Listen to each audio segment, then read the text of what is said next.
All right, ladies and gentlemen, here we go with game number 1 between Rain Kiwikaki and Mouse Morrow. Both these players are top in the division. They're going to be heading out on NASL Crevasse, and I'm joined by my good old friend Breaky CPK. Breaky, how you doing, man?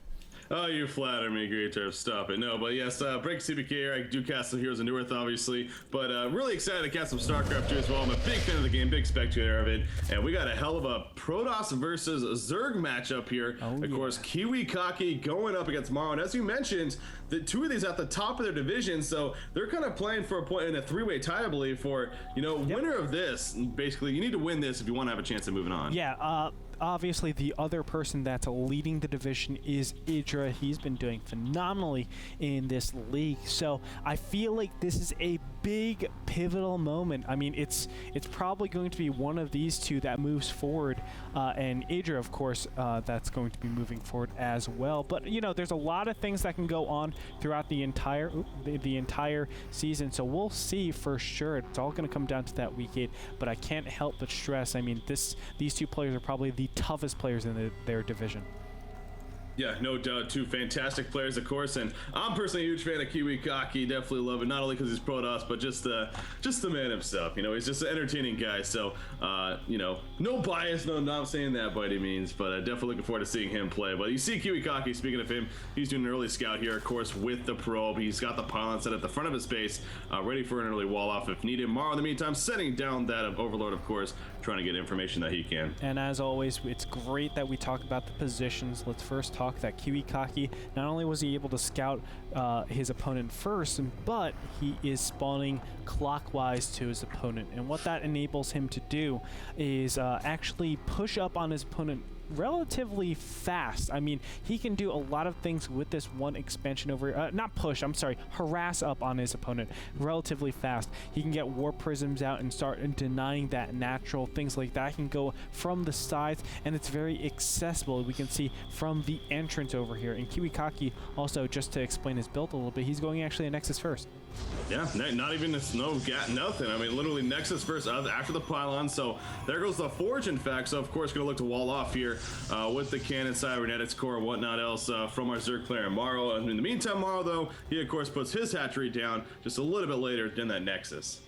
Yeah, and now he is putting it on the low ground, which is kind of interesting. He's actually opting to get the additional resources and the additional gas. I like this from Morrow. He's going to have a huge boost when he goes and takes his third base over here, utilizing that rich Vespian gas. This is pretty standard, though, and it is stylistically, or excuse me, it is like a type of stylistic, I guess, build that you want to do, just because a lot of players, we see them taking this expansion over here rather than taking the lower ground. But I like this. For Morrow, it's actually very easy to deny a third base from Kiwikaki, since Kiwikaki's third is facing his opponent. We'll see what Kiwikaki actually does to try to grab that, because I feel like it will be really, really hard if there is some sort of roach zergling type of pressure. So, I mean, do you expect this then to be a pretty macro-intensive game, at least early on here? The expansion is obviously a very early expansion from our Protoss player in Crevasse, the follow-up from Morrow. So you expect him to even go for a third base before even looking to push out? You know what? It's tough for Kiwikaki at this point. I'm not sure what I like completely. I do like the Robotech straight away off of a fast expansion, but only having that 1.5 gas, the rich Vespian gas over here, will be very, very difficult to actually push out. You won't get everything optimally. Actually, Kiwikaki hasn't really started his gas there. It finally goes down. But I would expect both these players to play pretty passively. Stargate play has really come out of fashion, so either Robotech or some sort of gateway tech. I'm not sure just yet. Well, we'll see what Kiwikaki decides to go with. As you mentioned, for now, he just got that one assimilator going up here at his first expansion. Going to send the probes to it and even spawn a pylon in the meantime as well. So, of course, now producing out zealots in the meantime, we see here from Kiwikaki. As far as Morrow is concerned, you know, he's just really pumping out those drones. He currently has actually 9 in production, so really getting the drone count up. As you see, overall units, he has 36 to 34 drone count in Morrow's favor in that sense. So, but the third base actually is going down for Morrow at his other expansion right there on the high ground, so he now has that advantage in terms of base race compared to Kiwikaki. Yeah, and remember, he has more mineral patches to actually mine from. He has 8 in this bottom one instead of the 6 that Kiwikaki has. But Kiwikaki, of course, has that assimilator that is rich Vespian gas, so he's able to get so much gas in the early game stage. He still has not shown his tech yet. Late cybernetics core, it looks like no fast +1 attack. He's getting a lot of zealots at this early game stage, but they have to traverse a pretty long distance if they want to get over there. And look at that, Morrow's already setting up. He has his Zerglings in place to see what's going on. He notices that, hey, those rocks are being busted down. I have to be careful for some sort of push. And now he's throwing down some spine crawlers. Yeah, and we see right here, of course, the pylon going down. Perhaps another expansion going to be coming up for Kiwikaki, but you mentioned the Zealots are out in production here. 6 Zealots in total. Actually, make that 7. We got the 7th one right there. Make that 8. Hell, we're just making a clean 8 right there. So he's going to go to the Zelnaga Tower and grant that vision, as well as taking out the lonely Zergling that was left behind for Morrow to get that information. But Morrow, of course, he does have his Zerglings, as you mentioned, ready to go in the meantime. 27 Zerglings, in fact, in total right now, as well as, 8 more being produced. So we'll see if we can hold this off. Of course, the Spine Crawlers have been down for a while. He's got a queen there as well, so the Zealot's going to try to poke around here, see if they can go around to the backside, maybe pick up these drones, and it looks like he's going to somewhat commit to this, but in the meantime, moving the Spine Crawler, you see by Morrow, wants to get it to cover the drones, and oh, nice around there by Morrow. Actually, a great start from Morrow, going on the Zealots right now. There goes one Zealot, and the Zealots are dropping quickly. Morrow taking advantage of the queen as well, pushing up in front, and a hell of a surround in favor of Morrow. He will clean up right there, and now perhaps he'll make some aggressive play himself. That has given Kiwikaki a huge amount of time to have a lot of position. You can see already photon cannons are up.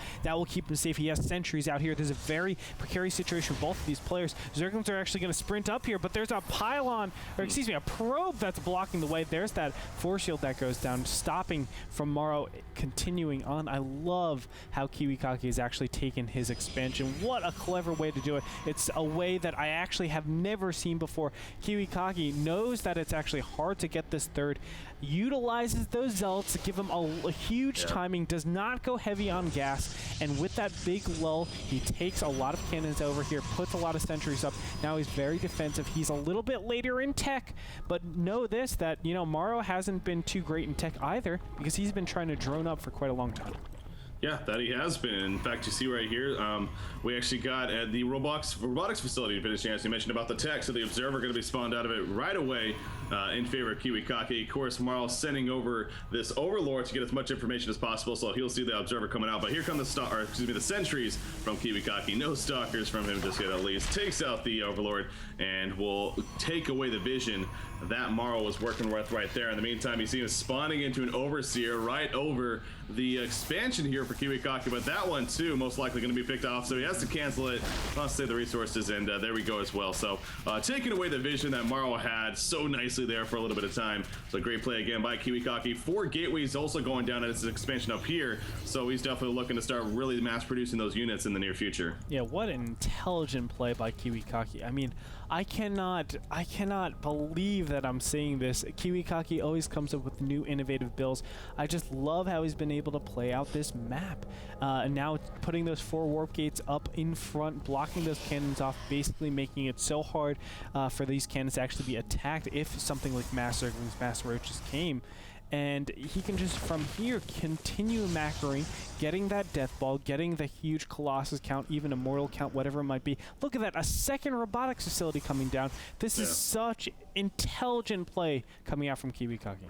Yeah, and you see the hallucination actually just finishing, so gonna take advantage of this hallucinated Phoenix. Of course, I'm sure Morrow pretty aware of that. Just gonna scout as much as possible, but the Queen will pick it off right there. Got to see at least 2 of the bases, and he did, of course, see the revolution or the evolution chamber and as well the roach warren that was just put down, and now an infestation pit actually coming down from Morrow. So what do you think we're gonna see a heavy infestor build here from Morrow? I'm not sure. I know Morrow has been using infestors a little bit here and there, but since the patch change, it's been a lot tougher to actually use them.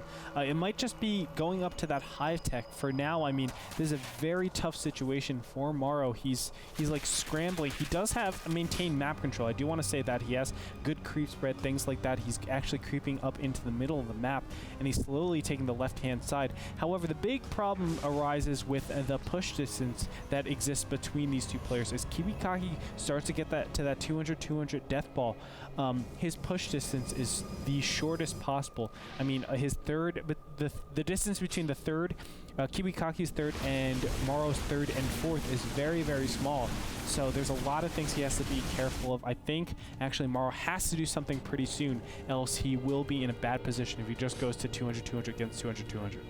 Yeah, and even seeing Baneling Nest coming up here in favor of Morrow, so really, and of course, 3 Infestors coming out as well, so definitely need to be able to take advantage of those as if Kiwikaki looks to push up soon, but nothing actually just yet. Gonna hallucinate another Phoenix right there, cleaning out this area for his next expansion, actually. So now Kiwikaki gonna be on 4 base, tying him up, or actually no, I was gonna say tying him up. On Morrow, actually, he's got his 5th base going up, you see here in the top left corner, so he's gonna still have that base advantage in that sense, but now gonna scout things out, of course, with those speedlings, get as much information as possible, again, what he's worked with, sends the one circling down there to his demise, but he was able to see that the Zerg, or actually, here we go with the War Zerglings actually coming in. The Force Fields are gonna be applied by Kiwikaki, however, trying to get this around as much as possible, though, is Morrow, but now he's gonna be forced to push back. There's too many powerful units there in favor of Kiwikaki, and that Zergling unit composition is gonna be completely cleaned up. Morrow, you know, now he's just rebuilding very quickly, so not the worst deal in the world, obviously, but definitely putting some pressure there. Yeah, great way to block off all those Zerglings, just tie up all those Zerglings. Actually, Zerglings are pretty expensive. I do want to say that.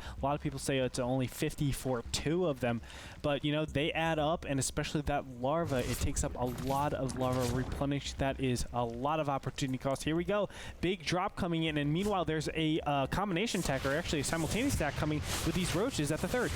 Yeah, he's going for the roaches at the 3rd, as you mentioned, taking advantage of the cannons up there, but the drop is coming into the other expansion on the high ground. The roaches will be forced to fall back. You see the whole army of Kiwikaki going over there, and he has nothing to defend over at his high expansion. In the meantime, the Zerglings are dropped. They're going to start taking out the cannons, go for the Nexus possibly. Probably not going to be able to finish off that, as Kiwikaki is able to react to it in time with the Colossi going up the hill. But an interesting tactic there by Morrow. Unfortunately, didn't work out as best as he wanted it to. No, I think, you know, maybe some sort of combination again with those roaches swinging around maybe to the 4th base or something like that. But now Kiwikaki, he's just building up that Colossus count. This is getting so scary, but look at that. In production tab, Greater Spire just about 2/3 of the way done. If Morrow is able to get these Corruptors out, he already has them out, and get those Broodlords, if he gets an insurmountable amount of Broodlords, this will be so disastrous for Kiwikaki, especially because Kiwikaki, he wants to shut down the 3rd and 4th base, and having those Broodlords there is just the best defensive way. After he goes out and mines out his main, his natural, and his 3rd, I mean, he has no great natural push distance. He actually has to push over to the left-hand side because it's the newer expansions. Oh, there we go. It's back, and Kiwikaki going to be pushing out to the left-hand side with all of his army, catching a lot of Zerglings out of position. But, you know, he is risking a lot of counterattacking options.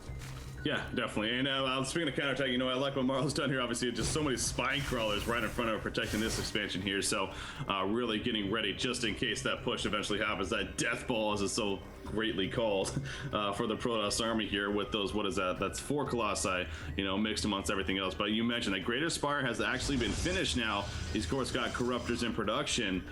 So we'll say, in fact, we see Broodlords. We got, what is that, 7 of them, I believe, are out currently in favor of Morrow. So both armies are now getting maxed out for both Kiwikaki and Morrow. When are we going to see that, you know, all-out aggression happen? Hopefully in the near future. Always like to get the entertainment value up there. But for now, Morrow actually getting another base up. So I believe that puts him on 6 base, still compared to the 4 base of Kiwikaki once that eventually does get finished. But look at the spine crawler movement, too. I mean, he's pushing up with the spine crawlers right here, taking advantage of the spreaded creep. Yes, he is, and a drop simultaneously is coming down in the main. Oh my god, a mothership is going to warp out, and look at that, he's able to actually kill a lot of these units. The cloak is actually helping out immensely. These Zerglings do 0 damage. Wow! Kiwikaki, such an exciting player. Wow, I mean, yeah, I looked down there, you mentioned the drop flag, oh, this is going to be interesting, and then also the mothership freaking pops out of nowhere, so Kiwikaki, as you mentioned, definitely an exciting player.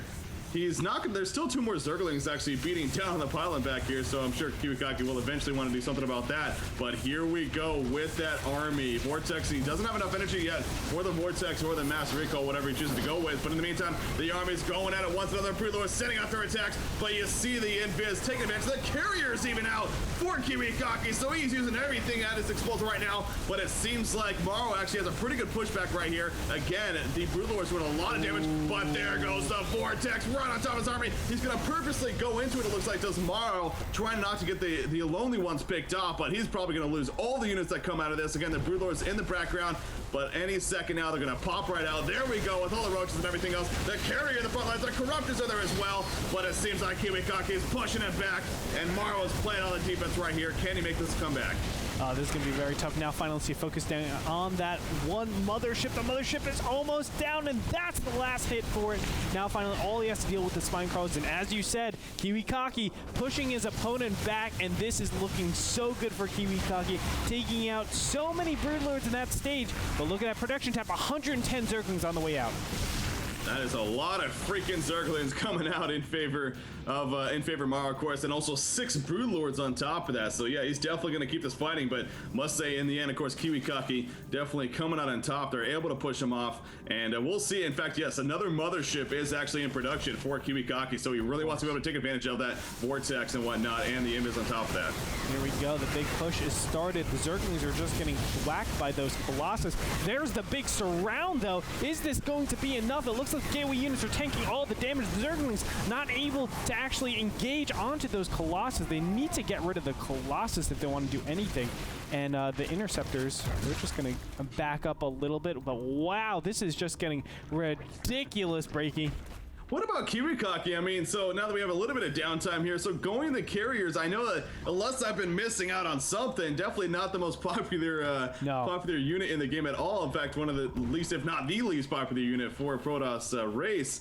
I mean, what do you think made him go carriers here? The carriers are a direct response to the look at all those chainlings. They're a direct response to the Broodlords. We've seen Morrow in the past just destroy an entire force with just fungal growthing an army and keeping them in their place, and all of a sudden the Broodlords just take a whack at everything possible. In this case, though, the carriers have the range, they have the ability to actually do enough damage to those Broodlords and tank enough damage. You need a lot of Corruptors to actually supplement this to kill the carriers very, very fast, which is actually quite hard to do, but we can see the engagement happening right here. There's a lot of Corruptors here. There we got the carriers in the front lines, picking off those Broodlords as fast as possible, but as you mentioned, the Corruptors are plenty for Morrow, and that's going to be a lot of damage coming out in Morrow's favor, so really taking out the carriers, pushing down the Colossi as well. There goes another Colossi, but the Mothership comes out. Pretty good timing right there. Of course, we're going to try to focus on the Mothership. Can they save it? No, they cannot, so Kiwikaki will lose the Mothership on top of that, and the Corruptors, a good chunk of them, will stay alive in favor of Morrow right here, but it looks like, a little bit of a lag spike once again. Apparently, but I did miss it before. That Nexus in the bottom left-hand corner for Kiwikaki goes down. What a big hit against Kiwikaki. I mean, he's trying to get additional bases. He's right now mined out of his main and his natural. He's looking to get a 5th base, a 3rd mining base, but it's just not happening right now. Morrow able to stay all over his opponent, but Morrow really doesn't have that much of mining bases, which is really a shame. He's trying to get his, I guess, what is that? Oh, wow. I just lost connection. Yeah, it looks like... All right. Nope. I'm still in the game, though. You're still in the game. I was going to say, it looks like you're still in there. I mean, we still got looks like both players are still good to go, so hopefully... God, really want this game to be able to play out. It is kind of unfortunate, but hey, technical problems happen, and in the end, must move on. But again, more Broodlords coming out here as Kiwikaki yet again going to produce a Mothership. It doesn't look like it. It looks like for now he's at least done with the Mothership. And here comes the Zergling attack from Morrow. Just again, kind of peeking in, see what he can make happen. But Morrow, I mean, just look at that creep spread. I mean, it is just all over the place. Basically, the whole top portion of the map is in control of Morrow. Yep. And what seemed like Kiwikaki having a pretty good chance there, with the Mothership coming out and the carrier build and everything. I gotta say, I mean, Morrow looks to be in a pretty good spot right now. Yeah, and the best part, Morrow has a very simple plan. It's to attack the bottom left-hand corner, deny any expansions coming out. Whereas Kiwikaki, he has no good plan. All he can do is really defend. He has no way to put the aggression on because, look at this, his army is small. He's only at 142 supply out of 200, and there are a ton of Broodlords yet again. So, Kiwikaki is being pressed up so much in this game. I don't know what he can do. I mean, he has to do the same thing Morrow's doing. Attack to the bottom left-hand corner, but he's the one defending. Hopefully he can be a little bit more retentive, but it will be very hard. Look at that, a lot of Void Rays now coming out. Yeah, Void Rays again, obviously trying to take advantage of going against those Corruptors and the Broodlords. In fact, you see them pushing up right here, trying to at least pick off one Broodlord in the meantime. And with no Corruptors here, this is actually a pretty good opportunity. Although you see the minions coming out right there. We got the Infested Terrans, of course, coming out from the Parasite, or the Infestors, excuse me, and going to kind of push them back for now. But we see them kind of poking in right there, taking advantage of the Void Rays, and at least getting one pick, it looked like. And oh, how about that? A free Corruptor kill in the meantime. That's a little bit of wrong pathing right there. Yeah, a little bit of a problem, but that's perfectly fine. I like this. Spore Crawlers going up in the middle of that. Now, finally, Mass Corruptors coming over here, and this is a big problem. There they come. A big blink comes up by those Stalkers. They will be able to pick some of these off, but look at how fast those Void Rays die. Yeah, they die really damn fast, and the Corruptors in the meantime, now they're going to be vulnerable to this damage as well. We see the Stalkers again going to pick as many as possible. We're down to 5, it looks like, so they will clean up on the Corruptors.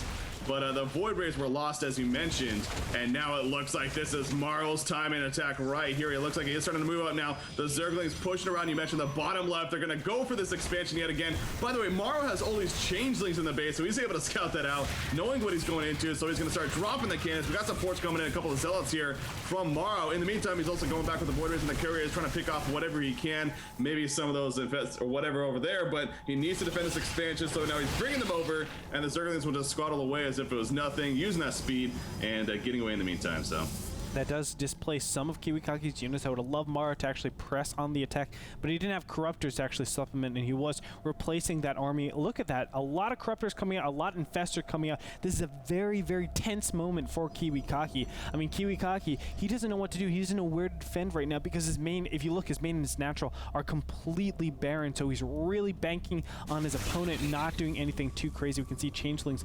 consistently being sent into Morrow, or Kiwikaki's base by Morrow, just trying to keep tabs on his opponent, seeing what is around here, and Kiwikaki not able to actually clear up everything. Oh, never mind, just as I say that, he clears up those two Changelings. Here we go, the big aggression is coming, and this is a lot more Infestors than we've seen previous, Freaky. Yeah, Broodlords coming out in front. Broodlords 10 in total here for Morrow. Look at the Infested Terrans going out. The Void Rays are in the front lines, but there's a nice there's a nice fungal growth right there on the Void Rays, keeping them in place, trying to do as much damage as possible. The big engagement has been happening right now. We got the Broodlords. The Blink Stalkers going up in front, trying to pick up those Broodlords as fast as possible, but there's just so many Broodlords there doing a lot of damage in the meantime. The Infestors constantly throwing out the fungal growth, holding them in place. The Carrier, though, doing a decent amount of damage right here with those Interceptors, but it just doesn't look like it's going to be enough. So we're going to be left with Colossi mainly for Kiwikaki. So he seems like he's in a lot of trouble right here. Going to be forced to retreat. Again, more Infested Terrans coming out. They'll pick up the Carrier,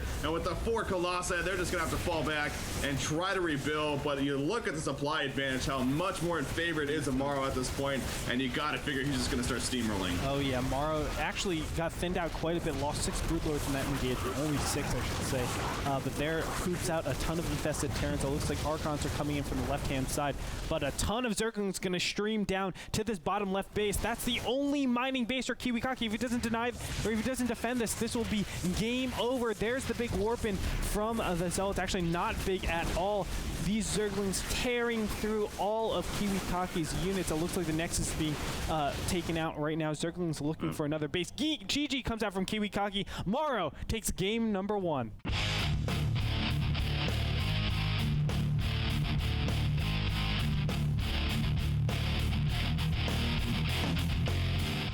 Wow, I mean, wow, that was a game right there. I'm so excited that I got to cast that game, let alone watch it. I mean, holy crap. Kiwikaki going Mothership, Carrier, I mean, got all he asked for, but in the end, Morrow, that spread was just too much. You know, the macro game really started to build up for him, it seemed like, and he was just able to overwhelm him in the end. Yeah, I mean, there's so many things about that. I love Kiwikaki's build. It was so clean, getting that third base, teching at the same time, and being able to pressure his opponent, get those drones. It's like the perfect situation you want. Kiwikaki finally finding out a way to take that efficiently, showing his SimCity, but ultimately came down to Morrow just having the greatest decision-making things. I mean, also think he had a lot of failed attacks. He had the Zergling drops that did virtually 0 damage. But when it came down to the Broodlords coming in, he had the perfect army compositions. And I want to stress, importantly, those Spine Crawlers, the Spore Crawlers, getting that position, allowing Morrow to actually merge, or not merge, start to convert his broodlords in the middle of the map rather than doing it all the way back at his part of the base, that represents a huge advantage for Morrow, because he doesn't have to just go across the entire map. He doesn't have to, he's not vulnerable to anything like being blinked in, things like that. He has something to fall back on. Yeah, and we see that from Terran players all the time, pushing up on the turrets, the sentry towers, whatever, but not as much from Zerg players. But Morrow taking advantage of the spread creep and putting those crawlers up there and everything, the spine crawlers and then the spores and whatnot, as you said, and definitely allowing him to gain that overall advantage. And another quick note, he also used chainlings, by the way, to block off Archons from coming in while the last fight was going on. It just goes to show you just how great of a player Morrow truly is. Definitely. And that being said, we're going to go into game number 2. I'm so excited for a breaky CPK. Join us. We have Ring Kiwikaki and Mouse Morrow with game number 2.